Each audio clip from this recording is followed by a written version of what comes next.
해지연TV 구독자 여러분 반갑습니다. 오늘은 나츠메 소우세키와 하이쿠라는 주제로 말씀을 드릴까 합니다. 보통은 저 역시도 필요에 따라 다른 많은 영상들을 건너뛰면서 시청하는 경우도 적지 않습니다만 오늘은 꼭 전해드리고 싶은 메시지가 있으니 하이쿠를 좋아하시는 분이나 하이쿠를 전혀 모르시는 분이라도 오늘 이 시간만큼은 끝까지 시청해 주시면 감사하겠습니다.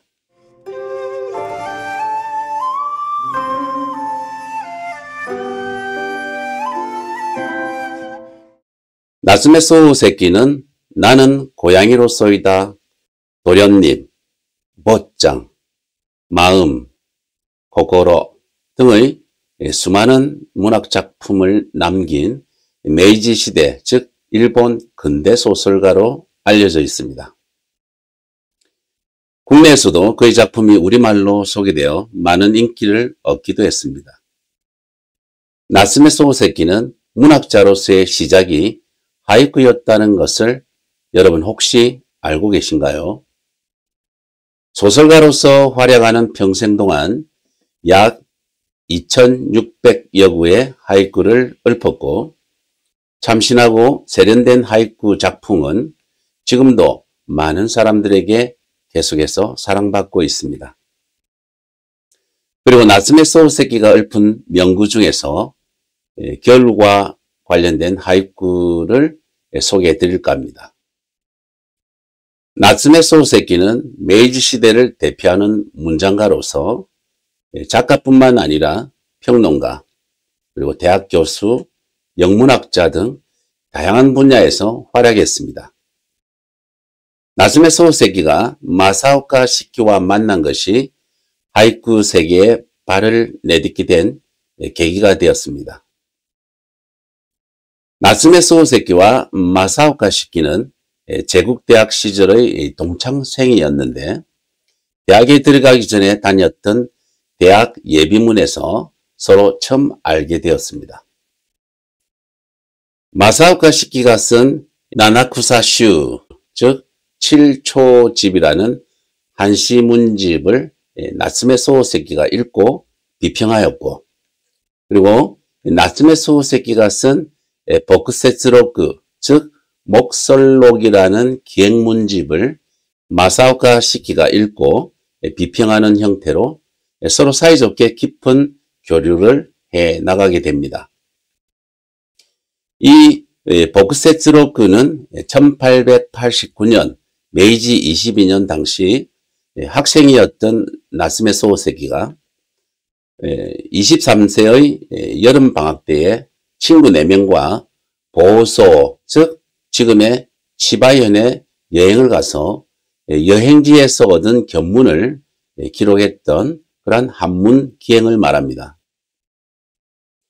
나츠메 소우세키의 본명은 나츠메 긴노스케인데 소우세키라는 하이고는 원래 마사오카 시키의 하이고였는데 시키로부터 양도받은 것으로 알려져 있습니다.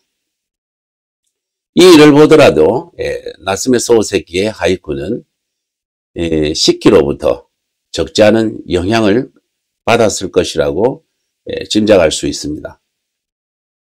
서로의 재능을 인정하고 지대한 문학적 그리고 인간적 영향을 주고받으면서 두 사람의 교류는 시키가 세상을 떠날 때까지 오랫동안 계속되었습니다. 나츠메 소우세키는 마사오카 시키의 지도 아래 하이쿠를 익혀나가게 되고 소설과 마찬가지로 세련미가 넘치는 작품을 하이쿠에 담아내었습니다. 그는 취미로 라쿠고를 자주 감상했는데 이 라쿠고를 통해 적지 않은 영향을 받았다고 전해지고 있습니다. 나츠메 소우세키의 문화였던 아쿠타가와 류노스케가 누구보다도 에도코였다라고 말했듯이 의리와 인정이 두텁고 남의 일을 잘 돌봐주는 것을 좋아하는 그런 일면도 가지고 있었습니다.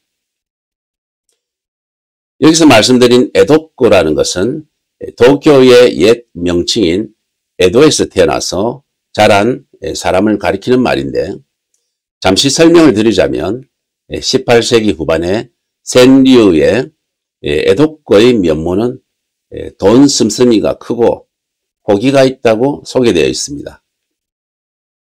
당시 초원인이라는 상인과 그리고 도시 서민들은 중세와는 달리 상품 유통 등을 통해서 경제적 여유를 가지게 되고 실리적인 면을 추구하는 성향도 강했지만 한편으로는 호기를 부리는 자도 많았던 시기였습니다.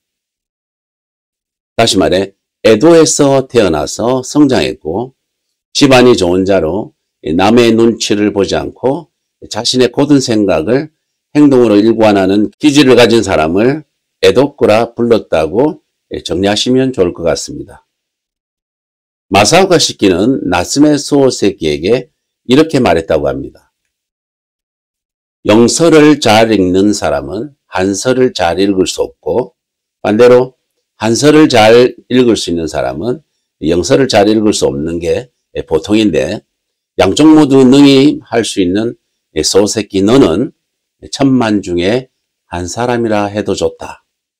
마사오카 시키는 이처럼 나츠메 소세키의 재능을 극찬했다고 합니다. 1893년 제국대학 영문과를 졸업한 소세키는 2년 후에 영어 교사로 마쓰야마에 있는 중학교에 부임하게 됩니다.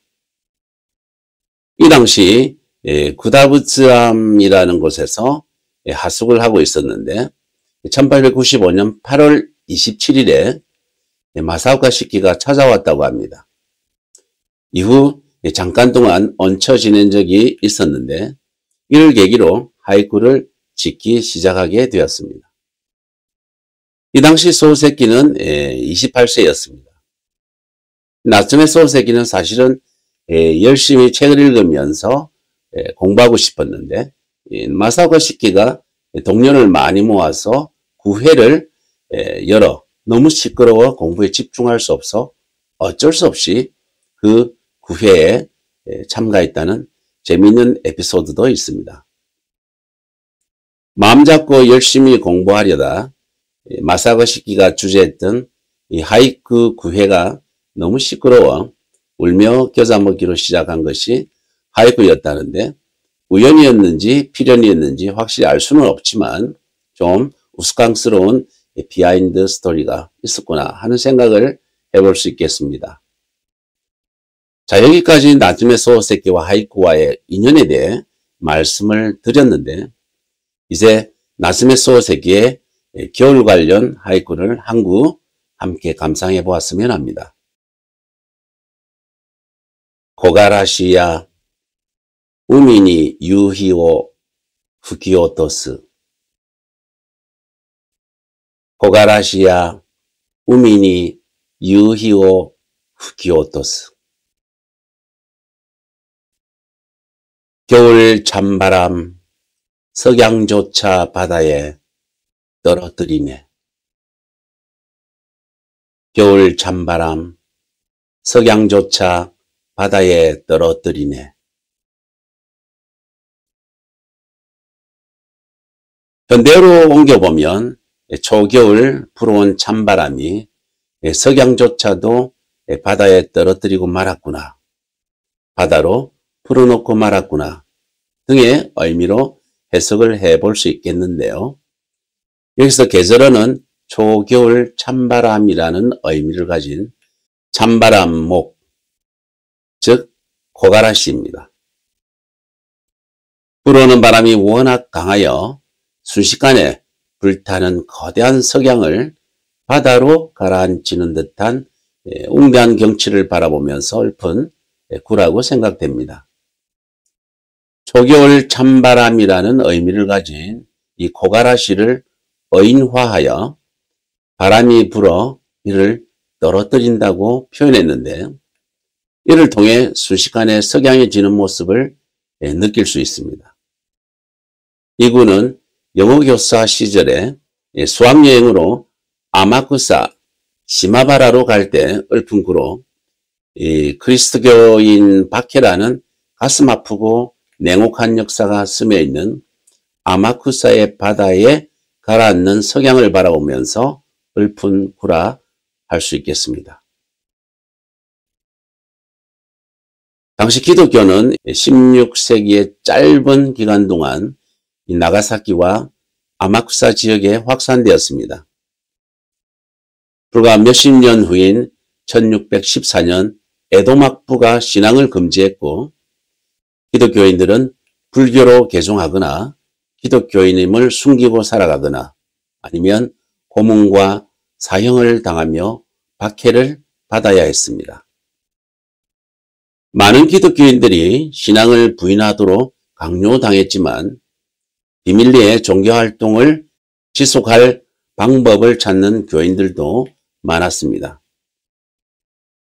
메이지 유신으로 일본이 개방되고 1873년에 공식적으로 기독교에 대한 금지가 철폐되면서 오랫동안 비밀리에 종교활동을 해왔던 기독교인들은 공개적으로 자유롭게 신앙생활을 할 수 있게 되었다는 역사적 배경을 가지고 있습니다. 나츠메 소호세키는 이처럼 이름 말할 수 없는, 잠시 읽고 덮어버릴 수 없는 아프고 가슴 쓰린 역사를 오치로 17음절의 짧은 하이쿠 속에 담아내었습니다. 하이쿠는 명실공히 세계인들의 사랑을 받고 그 세계인들이 읊은 짧디 짧은 시로 또다시 세계인의 가슴을 울리고 감동을 주고 여운을 남기는 시라 할 수 있습니다. 아직도 하이쿠는 외색문화로 치부하여 발목을 잡고 있습니다. 짧다는 이유로 조롱하고 평가절하하고 있는 자도 적지 않은 것 같습니다.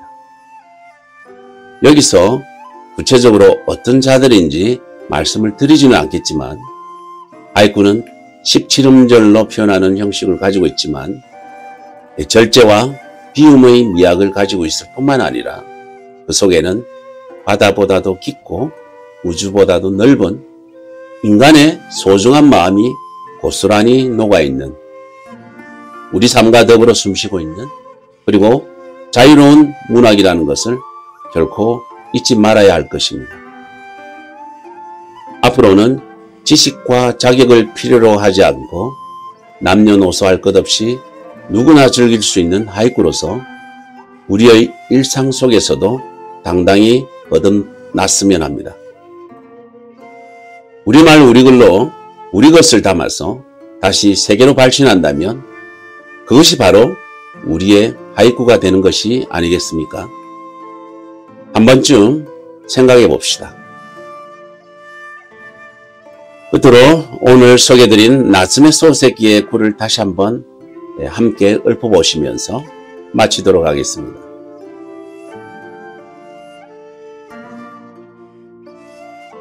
고가라시야 우미니 유히오 부기오토스. 고가라시야 우미니 유히오 부기오토스. 겨울 찬바람 석양조차 바다에 떨어뜨리네.